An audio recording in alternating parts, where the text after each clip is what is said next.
Welcome back to the channel. Today we are doing a first round kind of recap.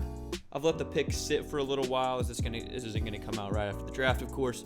And I want to talk about some of my favorite picks from this draft. I'm not gonna go over every pick, but we might save that for a little later as we get into the offseason and lose things to talk about. But let's talk about some of the best picks of the draft. And here's, the whole first round. There was a lot. I don't think there was really any big misses. Obviously, the Packers are going to go in a weird direction, not taking a receiver, but they ended up getting their guy with Christian Watson. Not a huge fan of Trevor Penning, but I know the Saints know the guy, the offensive line coach he's working with, who's been very good at getting, good guys out there. But I think the big first one that I want to talk about as just great value for me is Ikem to the Panthers. Staying home in Carolina, I think, is, a good narrative, but he was my tackle one. He has so much upside, and he's just such a good player.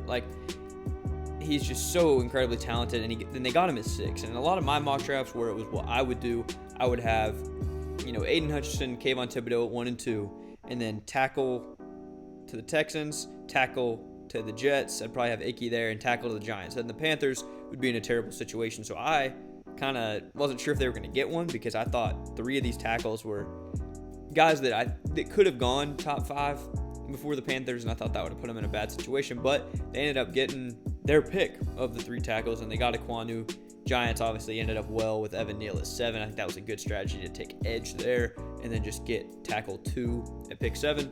So Panthers, very good there. Also, just would like to quickly touch on the Giants. Getting Thibodeau and Evan Neal, I think it's just really good value. I don't care who you pick at 5 and who you pick at 7. That's just great value. Then the next pick I want to talk about, which I think was a great value, was Jameson Williams at 12 to the Detroit Lions. He's such a good player, and I didn't think he was going to go behind 2 receivers or 3 receivers with Drake London at 8. I probably would have picked him at 8. Drake London fits. I don't know. He's going to be a good fit with the Falcons. Garrett Wilson, I think, makes the most sense with the Jets. And Olave was tied to the Saints throughout this whole draft. But the Lions trading up, they didn't give up that much value. Odell Beckham comparison, I think, is interesting. But this was a great trade for the Lions just to get up to this pick, and they got a slam dunk for their future. They got Aiden Hutchinson and Jameson Williams in the first round. That Lions draft is insane. He's just so explosive, and I don't think there's another receiver like him in the draft. Whether he's the best receiver or not, that's up for debate, but there's not a guy that can do what he does to the same level.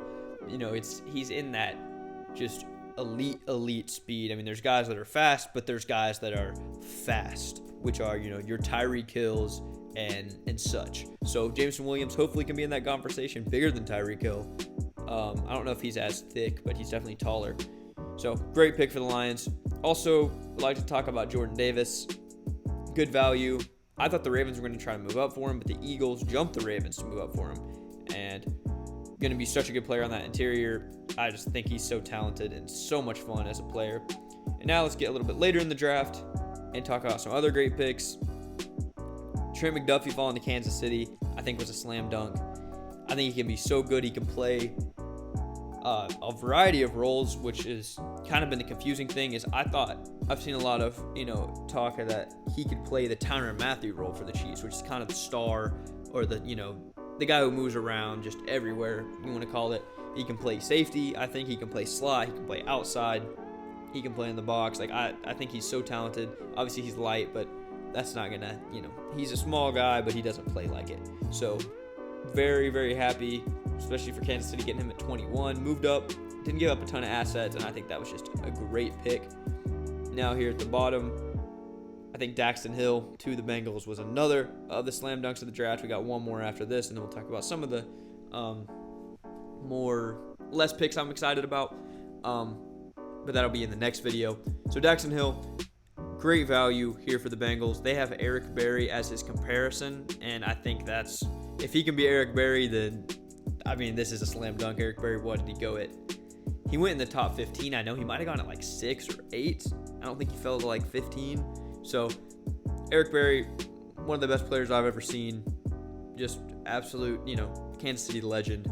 And if Daxton Hill can be like him, again, great value.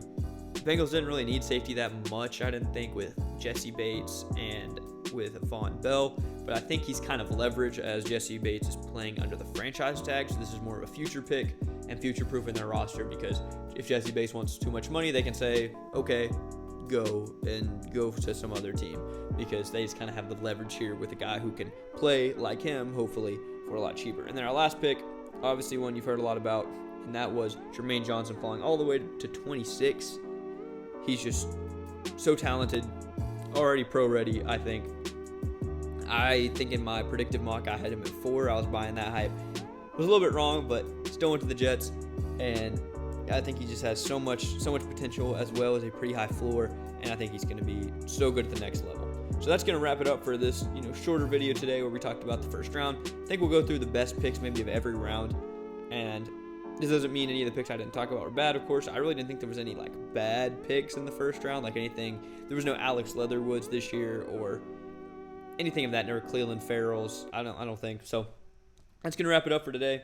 If you want to watch any film rooms, I have on a couple of these guys: Drake London, Garrett Wilson, Chris Olave, Treylon Burks, Jahan Dotson. I really went into the receiver class, so if you're interested, that playlist will be here at the end of the video, as well as some other guys like David Bell, and we got more coming on the way. Guess it's a little spoiler: Treylon Burks coming very soon. I don't have that one out yet, but very soon. So let me know what you think of this video. Would love to know your thoughts on how your team did in the draft. Let me know down below. Like the video if you enjoyed, subscribe to the channel, all of that, and I'll see you guys in the next one. Peace.